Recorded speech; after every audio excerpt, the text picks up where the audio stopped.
Hello guys, how are you. I hope आप अच्छे होंगे और आपकी पढ़ाई चल रही होगी। आज है 23 सितंबर। तो आज 23 सितंबर से जुड़े हुए करंट अफेयर और सामान्य ज्ञान को देखते हैं। तो चलिए आइए स्टार्ट करते हैं। पहला क्वेश्चन है, हाल ही में भारत में कितने और समुद्र तटों को ब्लू फ्लैग प्रमाणन से सम्मानित किया गया है। आपके ऑप्शन है 2, 3, 4 और 5। आपको बताना है कि जो अभी हाल ही में कितने समुद्र तटों को ब्लू फ्लैग से सम्मानित किया गया है। तो इसका राइट आंसर हो जाएगा 2। ठीक है, चलिए आगे देख लेते हैं इसके बारे में कि ब्लू फ्लैग क्या है, ये सारी चीज़ें। तो हाल ही में 2 नवीन तटों को जो है प्रमाणन मिला है, जिसमें से पहला है तमिलनाडु में कोवलम और दूसरा है पांडुचेरी में ईडन। ठीक है, तो ये दोनों को हाल ही में प्रमाणन मिला हुआ है। अब समझिए कि ब्लू फ्लैग है क्या। यह एक अंतर्राष्ट्रीय इको स्तरीय टैग है। इस प्रकार अब जो भारत में है समुद्र तटों की कुल संख्या कितनी हो गई, 10 हो गई है। ठीक है, ब्लू फ्लैग जो है प्रमाणन कौन देता है, तो ये देता है फाउंडेशन फॉर एनवायरनमेंट एजुकेशन, जिसे FEE कहते हैं। ये कहाँ पे है, ये है डेनमार्क। ठीक है, पूर्व में किन्हें प्रमाणन दिया गया था भारत में, तो भारत में पूर्व में किन्हें किन्हें प्रमाणन मिला था, आप देखिए। शिवराजपुर गुजरात, घोघला द्वीप, कसकोर्द और पदुबिद्री कर्नाटक, कप्पड केरल, रुशिकोदा आंध्र प्रदेश, गोल्डन उड़ीसा, राधानगर अंडमान और निकोबार। तो इस प्रकार अब कितनी हो गई है कुल संख्या इसकी, 10 हो गई है। ठीक है, और अभी हाल ही में कितनों को मिला, 2 को मिला। ठीक है, चलिए आगे देख लेते हैं थोड़ा सा foundation for environment and education को। देखिए, foundation for environment and education का अगर एब्रीविएशन कर देते हैं, इसका संक्षिप्त रूप जो है वो FEE है। इसकी जो स्थापना हुई थी वह स्थापना हुई है 1981 में। ठीक है, ये किस टाइप की संस्था है, तो यह NGO संस्था है। ठीक है, लीगल स्टेटस में देख लेते हैं तो ये नॉन प्रॉफिट के लिए काम करती है, जो कि हमने आपको बता दिया। ठीक है, हेडक्वार्टर इसका कहाँ है, तो हेडक्वार्टर कहाँ पे है, डेनमार्क में है। ठीक है, ये कहाँ काम करती है, इसकी लिमिटेशन क्या है, तो ये वर्ल्ड वाइड काम करती है। ठीक है, पूरे विश्व में काम करती है। स्टाफ की बात कर ली जाए तो 15 है। चलिए आगे देखते हैं। ये रहा डेनमार्क, आप देख सकते हो डेनमार्क का मैप। ठीक है, और आप देख पा रहे होंगे कि ये बगल में क्या है, स्वीडन है। ठीक, जर्मनी से ये सटा हुआ है। चलिए थोड़ा सा देख लेते हैं डेनमार्क के बारे में। तो वो डेनमार्क की जो राजधानी है वो कोपेनहेगन है। ठीक है, यहाँ की जो सरकार है संवैधानिक राजशाही सरकार है। ठीक है, जो रानी है मार्ग्रेथा सेकंड है। ठीक है, प्रधानमंत्री की बात कर दी जाए तो प्रधानमंत्री हैं आंद्रेस फाग रासमुसेन। ठीक है, मुद्रा की बात कर दी जाए तो मुद्रा है डेनिश क्रोन। ठीक है, चलिए आगे चलते हैं। हिमालयन फिल्म फेस्टिवल 2021 का पहला संस्करण कहाँ मनाया जा रहा है। आपके विकल्प हैं लद्दाख, हिमालय, श्रीनगर, जम्मू कश्मीर। तो इसका सही आंसर क्या होगा, तो सही आंसर है लद्दाख। ठीक है, तो हिमालयन फिल्म फेस्टिवल 2021 का पहला संस्करण कहाँ मनाया जा रहा है, लद्दाख में मनाया जा रहा है। चलिए आगे देखते हैं। ये लद्दाख के बारे में थोड़ा देख लेते हैं कि लद्दाख का मैप हो गया, जम्मू कश्मीर से बिल्कुल सटा हुआ है। ठीक है, और एक तरफ ये चाइना से बिल्कुल लगा हुआ है। ठीक है, ये जो भारत का सबसे उत्तरी हिस्सा है वहाँ का मैप है ये। ठीक है, आप देख पा रहे होंगे। ठीक है, तो लद्दाख के बारे में थोड़ा सा देख लेते हैं, पढ़ लेते हैं। तो लद्दाख कैसा प्रदेश है, तो लद्दाख है केंद्र शासित प्रदेश।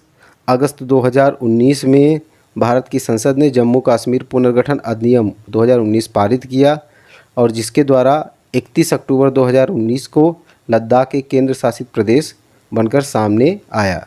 ठीक है, राजधानी की बात कर दें तो इसकी राजधानी है लेह। ज़िलों की बात कर दें तो 2 ज़िले हैं, लेह और करगिल। ठीक है, वर्तमान उपराज्यपाल कौन है, राधा कृष्ण माथुर। ठीक है, सांसद की बात कर ले कौन है, जमयांग सेरिंग, जो कि भाजपा पार्टी से बिलोंग करते हैं, ठीक है। उच्च न्यायालय की बात कर दे तो जम्मू कश्मीर और लद्दाख, ठीक है। सिंधु नदी लद्दाख की जीवन रेखा है, ठीक है। काराकोरम रेंज भारतीय महाद्वीप और चीन के मध्य एक शानदार जल विभाजक बनाती है और इसे ही तीसरा ध्रुव कहा जाता है। तो यह इम्पॉर्टेंट फैक्ट था आपके एग्ज़ाम के हिसाब से, ठीक है, यह पूछा जा सकता था। चलिए आगे देखते हैं। 6 गांव अथवा चाय पार्क स्थापित करने के संबंध में किस राज्य द्वारा प्रोजेक्ट चलाया जा रहा है? आपके ऑप्शंस हैं असम, मणिपुर, पश्चिम बंगाल, जम्मू कश्मीर। इसका सही उत्तर क्या होगा? तो इसका सही उत्तर होगा असम। देखिए आगे इसका विस्तार देख लिया जाए तो असम जो है उसकी राजधानी दिसपुर है, सबसे बड़ा शहर जो है गुवाहाटी है, गठन जो हुआ है 26 जनवरी 1950 को हुआ है, राज्यपाल जो हैं जगदीश मुखी हैं, मुख्यमंत्री जो हैं वो हिमंत बिस्वा शर्मा हैं। अच्छा, विधानमंडल की बात कर ले तो यहाँ एक सदनीय व्यवस्था है। आपको पता होगा कि एक सदनी द्विसदनी क्या होता है। जिन राज्यों में विधान सभा के अलावा विधान परिषद होता है तो उसे द्विसदनी कहा जाता है, लेकिन जहाँ केवल विधानसभा ही रहती है तो उसे एकल सदनी या एक सदनी कहा जाता है। विधानसभा में टोटल सीटें तो 126 सीटें हैं। राज्यसभा में सीटों की बात कर ली जाए तो 7 सीटें हैं। लोकसभा की सीटों की बात कर ली जाए तो 14 सीटें, ठीक है। उच्च न्यायालय की बात कर ली जाए तो असम के जो उच्च न्यायालय वो कहाँ है? गुवाहाटी में, ठीक है। तो ध्यान देना है कि राजधानी क्या है? दिसपुर, और उच्च न्यायालय जिसका कहाँ पे है? गुवाहाटी में। चलिए आगे चलते हैं। भारत के GMD गुकेश ने शतरंज ओपन 2021 कहाँ जीता है? ठीक है, आपको बताना है वो प्लेस कौन सा है। New York, Norway, England, Tokyo. सही आंसर बताना है आपको। तो इसका सही आंसर है नॉर्वे, ठीक है। चलिए आगे। हाल ही में आर्थिक सहयोग और विकास संगठन ने चालू वित्त वर्ष के लिए भारत के विकास अनुमान को कितने प्रतिशत बताया है? ऑप्शन है 9.7, 3.8, 6.8 और 5.8। तो आपको बताना है कि सही आंसर क्या होगा। तो सही आंसर है 9.7। ध्यान रखिएगा कि ये कमी बताया हुआ है, ठीक है, ये ऋणात्मक है, ठीक है। मतलब कि घटकर जो पहले भारत का विकास दर था उसमें घटोतरी हुई है, वो घटा हुआ है। तो अब वर्तमान में कितना हो जाएगा? 9.7। किसके अकॉर्डिंग? आर्थिक सहयोग और विकास संगठन के अकॉर्डिंग, ठीक है। थोड़ा सा देख लेते हैं। तो आर्थिक सहयोग और विकास संगठन की जो स्थापना है वो कब हुई? तो वो हुई 30 सितंबर 1961 को। इसका मुख्यालय कहाँ है? तो इसका मुख्यालय है पेरिस, फ्रांस में। ये किस प्रकार का संगठन है? तो यह अंतर सरकारी संगठन है। इसमें सदस्यों की बात कर ली जाए तो 35 देश इसके सदस्य हैं। चलिए आगे चलते हैं। भारतीय वायुसेना के वायुसेना प्रमुख किसे नियुक्त किया गया है? ठीक है, पहला क्वेश्चन है विवेक राम चौधरी, दूसरा है जतिन चौधरी, तीसरा है VP चौधरी, चौथा है राजेंद्र PR। आपको ये बताना है कि अगला जो है वायुसेना प्रमुख किसे नियुक्त किया गया है, ठीक है। तो इसका राइट आंसर हो जाएगा विवेक राम चौधरी। तो विवेक राम चौधरी को, ठीक है, अब क्या नियुक्त कर लिया गया है? वायुसेना प्रमुख। चलिए आगे चलते हैं। हाल ही में किस राज्य सरकार ने आगामी वर्ष से पृथक कृषि बजट पेश करने की घोषणा की है? आपके ऑप्शंस है उत्तर प्रदेश, पंजाब, बिहार और राजस्थान। आपको बताना है कि सही उत्तर क्या होगा। तो इसका सही उत्तर है राजस्थान, ठीक। चलिए आगे। राजस्थान के बारे में बात कर लें तो राजस्थान भारत का गणराज्य है जो क्षेत्रफल के हिसाब से सबसे बड़ा राज्य है, ठीक है। इसके प्रथम मुख्यमंत्री जो थे वो थे हीरालाल शास्त्री, लेकिन प्रथम निर्वाचित मुख्यमंत्री की बात कर ली जाए तो वह है टीकाराम पालीवाल, ठीक है। प्रथम राज्यपाल जो हैं गुरमुख निहाल सिंह हैं।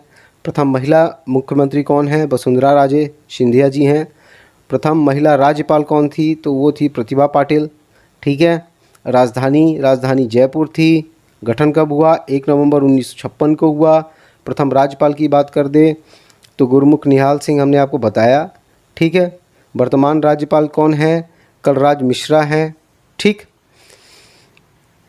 इसके अलावा विधानमंडल जो है इसका कैसा है? एक सदनीय है, ठीक है। विधानसभा में 200 सीटें हैं, राज्यसभा में 10 सीटें हैं और लोकसभा में 25 सीटें हैं। राजस्थान का उच्च न्यायालय जो है वो कहाँ पे है, तो वो है जोधपुर में। ठीक है, तो ये क्लियर हो गया। राजस्थान के बारे में कुछ फैक्ट थे जो आपके एग्ज़ाम में आ सकते थे। ठीक है, हमारे जो वीडियो हैं वो डेली अपलोड होते हैं हमारे चैनल में। इसमें हम करंट अफेयर के माध्यम से जीके के कुछ अंश को कवर करते हैं जो किसी भी वनडे एग्ज़ाम के लिए बहुत ज़्यादा इंपॉर्टेंट होता है, क्योंकि वर्तमान में जो क्वेश्चन आते हैं किसी भी वनडे एग्ज़ाम में वो जीके से रिलेवेंट ही क्वेश्चन आते हैं। ठीक है, तो वीडियो को ज़्यादा से ज़्यादा शेयर करिए, चैनल को सब्सक्राइब करिए, लाइक करिए और कमेंट करिए। चलिए आगे आते हैं। उत्तर प्रदेश सरकार द्वारा यमुना एक्सप्रेसवे औद्योगिक विकास प्राधिकरण के साथ किस पार्क की योजना सामने रखी गई है? इट मीन्स यमुना एक्सप्रेसवे औद्योगिक विकास प्राधिकरण में किस पार्क के निर्माण की बात की जा रही है? ठीक है, तो आपको बताना है। पहला ऑप्शन है इलेक्ट्रॉनिक पार्क, दूसरा ऑप्शन है लेदर पार्क, तीसरा ऑप्शन है रेशम पार्क, चौथा ऑप्शन है रेलवे पार्क। तो सही आंसर क्या होगा? इसका सही आंसर होगा इलेक्ट्रॉनिक पार्क। ठीक, हाल ही में शुरू की गई बंदर परियोजना का संबंध किस राज्य से है? उत्तर प्रदेश, मध्य प्रदेश, बिहार और इनमें से कोई नहीं। आपको ये बताना है कि बंदर परियोजना का संबंध किससे है, तो इसका संबंध किससे है? मध्य प्रदेश से है। ठीक है, तो MPPSC की तैयारी करने वालों इसको एक जगह साइड में नोट में बना के लिख लो। ठीक, question can be asked in exam, है ना, तो इसको एक नोट्स बना लो साइड में और आप उसमें नोट डाउन कर लो। ठीक है, कि बंदर परियोजना का संबंध मध्य प्रदेश से है। चलिए इसके बारे में थोड़ा सा देख लेते हैं। ठीक है, बंदर परियोजना जो है इसका जो संबंधित राज्य है वो है मध्य प्रदेश। ठीक है, संबंधित ज़िले की बात कर दे तो छतरपुर का बक्सवाहा है। ठीक है, संबंधित खनिज की बात कर ले तो वो हीरा है। ठीक है, और अनुमानित प्राप्त राशि की बात कर ले तो वो 650 करोड़ रुपए है। ठीक है, तो बंदर परियोजना के बारे में यह संक्षिप्त विवरण हो गया। नेक्स्ट क्वेश्चन में चलते हैं। हमने अभी आपसे उसकी चर्चा की थी यमुना प्राधिकरण के बारे में। हमने आपको बताया कि वो प्रदेश जो है वो उत्तर प्रदेश है। ठीक है, जो अभी इलेक्ट्रॉनिक पार्क विकसित करने जा रहा है। ठीक है, तो उत्तर प्रदेश के बारे में थोड़ा सा देख लेते हैं। तो इसकी राजधानी क्या है? लखनऊ है। इसका सबसे बड़ा शहर जो है वो कानपुर है। गठन जो है 24 जनवरी 1950। उच्च न्यायालय की बात कर ले तो उच्च न्यायालय क्या है? इलाहाबाद। प्रथम महिला मुख्यमंत्री सुचित्रा कृपलानी हैं। प्रथम महिला राज्यपाल श्रीमती सरोजनी नायडू हैं। ध्यान रखिएगा, ये दोनों फैक्ट जो हैं, प्रथम महिला मुख्यमंत्री, प्रथम महिला राज्यपाल, ये केवल उत्तर प्रदेश के संबंध में इम्पॉर्टेंट नहीं है, इंडिया में भी ये प्रथम थे दोनों। ठीक है, प्रथम मुख्यमंत्री की बात कर दे तो श्री गोविंद वल्लभ पंत जी थे। प्रथम विश्वविद्यालय की बात कर दे तो इलाहाबाद विश्वविद्यालय था, जिसकी स्थापना जो है 1887 ईस्वी में हुई है। उत्तर प्रदेश तथा भारत की आर्मी की प्रथम महिला ब्रिगेड की अगर बात कर दें तो रानी झांसी था। हिंदी के प्रथम गंभीर चिंतन, निबंधकार एवं आलोचक जो थे वो कौन थे? वो थे आचार्य रामचंद्र शुक्ल हैं। प्रथम अनुसूचित जाति की पहली महिला मुख्यमंत्री मायावती जी थी। ठीक है, और भारत में सर्वप्रथम उर्दू अकेडमी की शुरुआत भी उत्तर प्रदेश से हुई है। ध्यान रखिएगा, ऐसा ना हो कि एग्ज़ाम में आ जाए, कभी पूछ लिया जाए UPPSC या फिर UPPSC लोअर या ठीक है या यूपी से बिलोंग करने वाले जितने भी एग्ज़ाम हैं, लेखपाल या कोई भी एग्ज़ाम हो, पूछ लिया जाए और आप कन्फ्यूजन में कुछ और टिक लगा दें। तो भारत में सर्वप्रथम उर्दू अकेडमी की जो शुरुआत हुई थी वो कहाँ से हुई थी? उत्तर प्रदेश से हुई थी। चलिए अगले में कि हाल ही में किस राजनयिक ने राजनीति से संन्यास लेने की घोषणा की है? पहला ऑप्शन है थोराथिया कसनर, दूसरा है हेलमुट कोल, तीसरा है एंजेला मार्केल, चौथा है ट्रंप। आपको ये बताना है कि किसने अभी संन्यास लेने की घोषणा की है। तो इसका राइट आंसर होगा एंजेला मार्केल। ठीक है, इसके बारे में थोड़ा सा देख लेते हैं। तो भैया एंजेला मार्केल किस पद से संन्यास ले रही हैं? तो वो संन्यास ले रही हैं चांसलर के पद से। ठीक है, किस देश से इनका संबंध था? तो जर्मनी से था। कब लेंगी संन्यास? तो 26 सितंबर 2021 को लेंगी। कार्यकाल कितना रहा? कार्यकाल 2005 से लेकर 2021 16 साल रहा। विशेष की अगर बात कर दी जाए तो जर्मनी की पहली महिला चांसलर थी। ठीक है, किस पार्टी से हैं? तो डेमोक्रेटिक अवेकनिंग, ठीक है, पार्टी से बिलोंग करती हैं। ठीक है, क्रिश्चियन डेमोक्रेटिक यूनियन को लीड करती हैं। चलिए आगे। हाल ही में भारत किस इंटर कॉन्टिनेंटल बैलिस्टिक मिसाइल का परीक्षण करने जा रहा है? फिर से समझिए, हाल ही में भारत किस इंटर कॉन्टिनेंटल बैलिस्टिक मिसाइल का परीक्षण करने जा रहा है? ऑप्शन है पृथ्वी, दूसरा ऑप्शन है नाग 5, तीसरा ऑप्शन है अग्नि 5, चौथा ऑप्शन है गरुड़ 4। आपको बताना है कि सही आंसर क्या होगा। तो इसका सही आंसर होगा अग्नि 5। ठीक है, अग्नि 5 के बारे में थोड़ा सा देख लेते हैं, समझ लेते हैं कि देश का पहला एवं एकमात्र इंटर कॉन्टिनेंटल बैलिस्टिक मिसाइल जो है, ठीक है, वो अग्नि 5 होगी।